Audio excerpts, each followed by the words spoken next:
नमस्कार, स्वागत है आपका स्टेट उत्तराखंड में और मैं हूं आपके साथ निकिता कपूर। 1.5 साल से एक अदृश्य दुश्मन से हमारी जंग चल रही है, लेकिन इस जंग से बड़ी जंग हर इंसान लड़ रहा है। वो है खुद को बचाने और अपने परिवार को भूख से बचाने की जंग।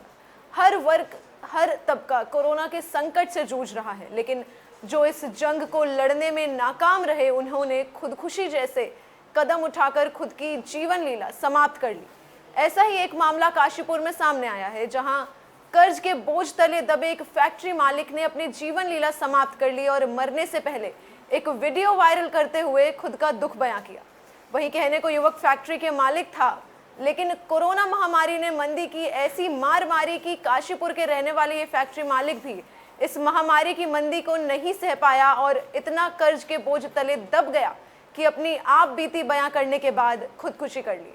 वहीं पुलिस को इस मामले में सूचना मिलते ही पुलिस ने फांसी पर लटके शव को अपने कब्जे में लेते हुए पोस्टमार्टम के लिए भेजा।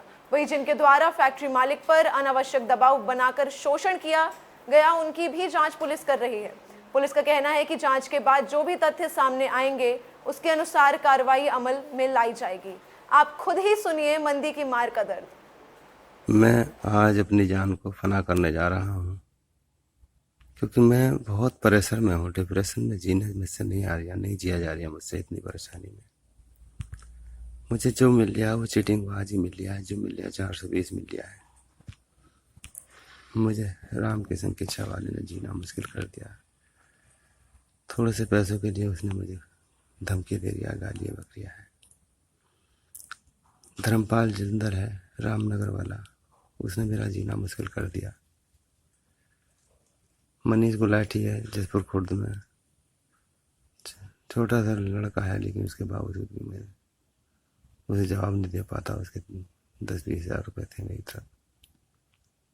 बदतमीजी कर दी उनने मेरे साथ, मुझसे नहीं जिया जा रहा। इसलिए आज मैं अपने आप को फना करने जा रहा हूँ। बाकी मैंने इन्हें पार्टनर बनाया था, नौशाद, सरफराज, आसिम। इन्होंने मुझे धोखा ही दिया। इन्होंने भी 1 साल से फैक्ट्री में बैठे हैं और 1 रुपया नहीं दिया मुझे। मैं बहुत परेशान हो गया हूँ अपने आप में।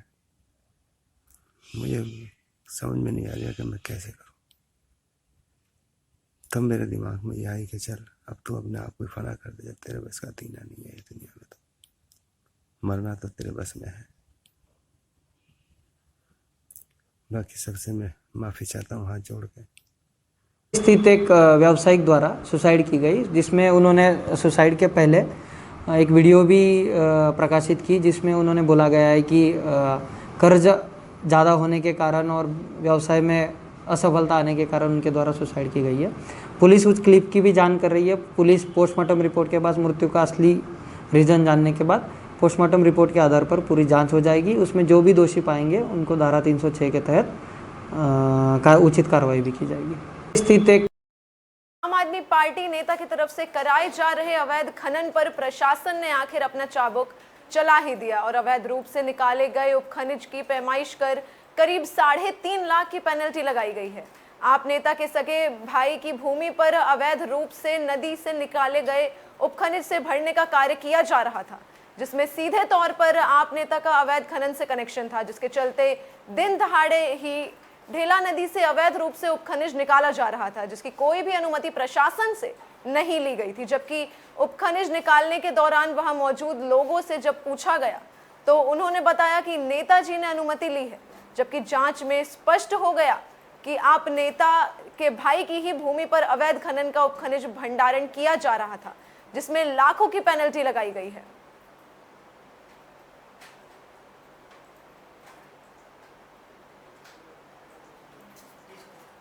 जबकि जांच में स्पष्ट हो गया है कि आप नेता के भाई की ही भूमि पर अवैध खनन का उपखनिज भंडारण किया जा रहा था, जिसमें लाखों रुपए की पेनल्टी लगाई गई है।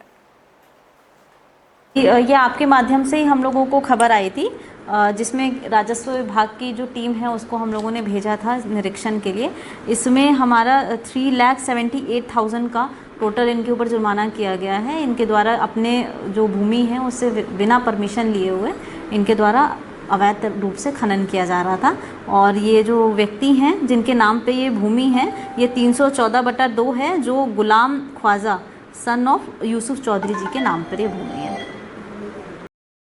उत्तरकाशी जिले में बनी बॉलीवुड फिल्म सुमेरु का दूसरा पोस्टर रिलीज हो गया है। दूसरा पोस्टर आज उत्तरकाशी में रिलीज किया गया। उत्तरकाशी जिले में बनी बॉलीवुड फिल्म सुमेरु की शूटिंग पहाड़ों और वादियों में की गई। सुमेरु हिंदी फिल्म जो एक लव स्टोरी पर आधारित है, जिसमें पहाड़ों का जीवन व अन्य चीजें दिखाई गई हैं। जिस तरह की लोकेशन हमारे पास है जो आप इस फिल्म में देखेंगे, लोग स्विट्ज़रलैंड जाते हैं फिल्म को बनाने के लिए। मैं कहता हूँ कि मेरे पहाड़ में आ जाओ, हर्षिल से ऊपर आप कहीं भी चले जाओ तो स्विट्ज़रलैंड से कम कोई चीज़ नहीं है। बल्कि स्विट्ज़रलैंड भी हमें मेंशन नहीं करना चाहिए। हम हर्षिल वैली बोलना चाहिए, या जो हमारा 7 ताल है जहाँ हमने शूट किया था, तो वो अद्भुत है सर। मैं तो बहुत कृतज्ञ हूँ, धन्यवाद सर। 7 ताल जहाँ पे हमने टेंट लगाए हुए थे, वो एक ऐसी जगह थी कि मैं तो वहाँ से वापस भी नहीं आना चाहता था, क्योंकि वो इतनी पवित्र जगह थी। मुझे ऐसा लगता था कि भगवान के बहुत नज़दीक। फिल्म रिलीज़ कब होगी? 1 अक्टूबर को फिल्म रिलीज़ हो रही है पूरे हिंदुस्तान वर्ष में, और फिल्म थिएट्रिकल रिलीज़ है, सिनेमा में रिलीज़ है। तो मैं दर्शकों से भी ये कहना चाहता हूँ कि सोशल डिस्टेंसिंग का पालन करते हुए ज़रूर थिएटर जाएं। सर ये बहुत ही अलग एक्सपीरियंस था मेरे लिए, क्योंकि मेरे को अलग अलग चीज़ें एक्सप्लोर करना पसंद है।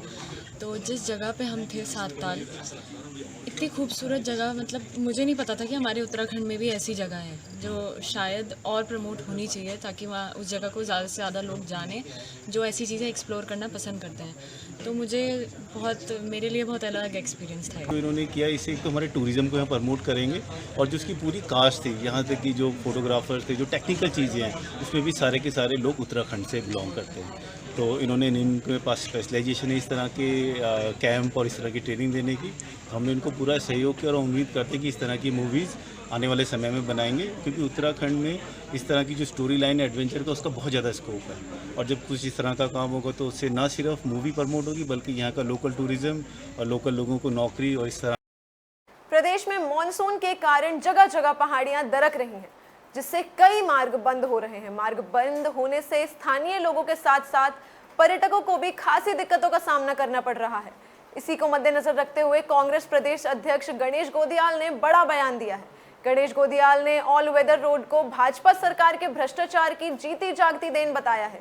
गणेश गोदियाल ने कहा कि ऑल वेदर रोड परियोजना में जनता की गाढ़ी कमाई को बर्बाद किया गया है। आज प्रदेश में राष्ट्रीय राजमार्गों की हालत पहले से भी ज्यादा बदतर हो गई है। प्रदेश की सड़कें निर्माण के कुछ महीने बाद भी धंस रही हैं। इससे जनता को काफी परेशानियों का सामना करना पड़ रहा है। कई लोगों की पहाड़ियों से गिरते मलबे की चपेट में आने से दर्दनाक मौत हो गई है। गणेश गोदियाल ने ऑल वेदर रोड निर्माण की जांच की मांग भी उठाई है। जुमला है वो भी, ऑल वेदर भी एक जुमला है। रोड वाइडनिंग का काम 2009 से शुरू हो गया था, आपको पता होगा, श्रीनगर से रुद्रप्रयाग तक। उससे क्या विशेष है? आज गर्मी हो, बरसात हो, सर्दी हो, हर मौसम में रोड बंद है। यही इसका मतलब है ऑल वेदर का। वो एक जुमला था और बजट को बर्बाद करने का एक षड्यंत्र था। देश प्रदेश की तमाम बड़ी खबरों के लिए बने रहिए हमारे साथ। नमस्कार।